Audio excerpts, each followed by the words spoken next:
just sitting there silently while I sobbed.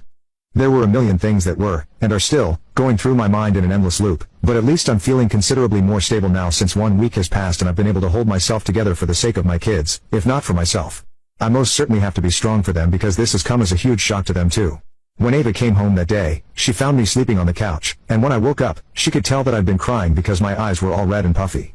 She asked me what was wrong and where her mother was several times before I finally told her because I knew that saying it all out loud would make it real, and I'd end up crying again. But I did tell her the truth and inevitably ended up sobbing some more, which felt kind of embarrassing, but at least Ava was there to comfort me, and it was genuine. She was just as much in shock as I had been when I first found out. I wasn't thinking straight at the time, and so I hadn't told anyone anything by then, but Ava made several calls and managed to inform her siblings and ask them to come home as soon as they could. She also told her uncle, my brother, so he could come over and help us out. My brother Eric, 45, is still single by choice, but he's a solid guy, and I knew I could always count on him if I was ever in any sort of trouble. He proved me right when he showed up at my house within hours of Ava's call, even though he lives quite far away. He knew that I needed to rest my head and grieve the end of my marriage, life as I knew it, for a few days, so he moved in with us to help take care of us all for the next couple of days. It's been a week, and he's still here, and so are all my kids. We're all trying to cope with this together and make sense of the situation somehow because it still feels a little like a nightmare I can't seem to wake up from. I didn't think that Amy leaving would have such an impact on me and my mental health, but I think Eric was right to take that call and move in because I've been really lost ever since she left and can't even seem to bring myself to get out of bed in the mornings.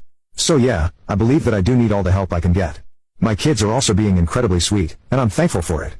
I've spoken to my lawyer about everything, and we're preparing ourselves for the inevitable divorce now. I haven't actually filed for divorce yet myself because I've been waiting for Amy to serve me, and it was strange that it hadn't happened so far. But last night, I got to know why exactly she hasn't filed for divorce yet, even though she's told me that she's leaving me.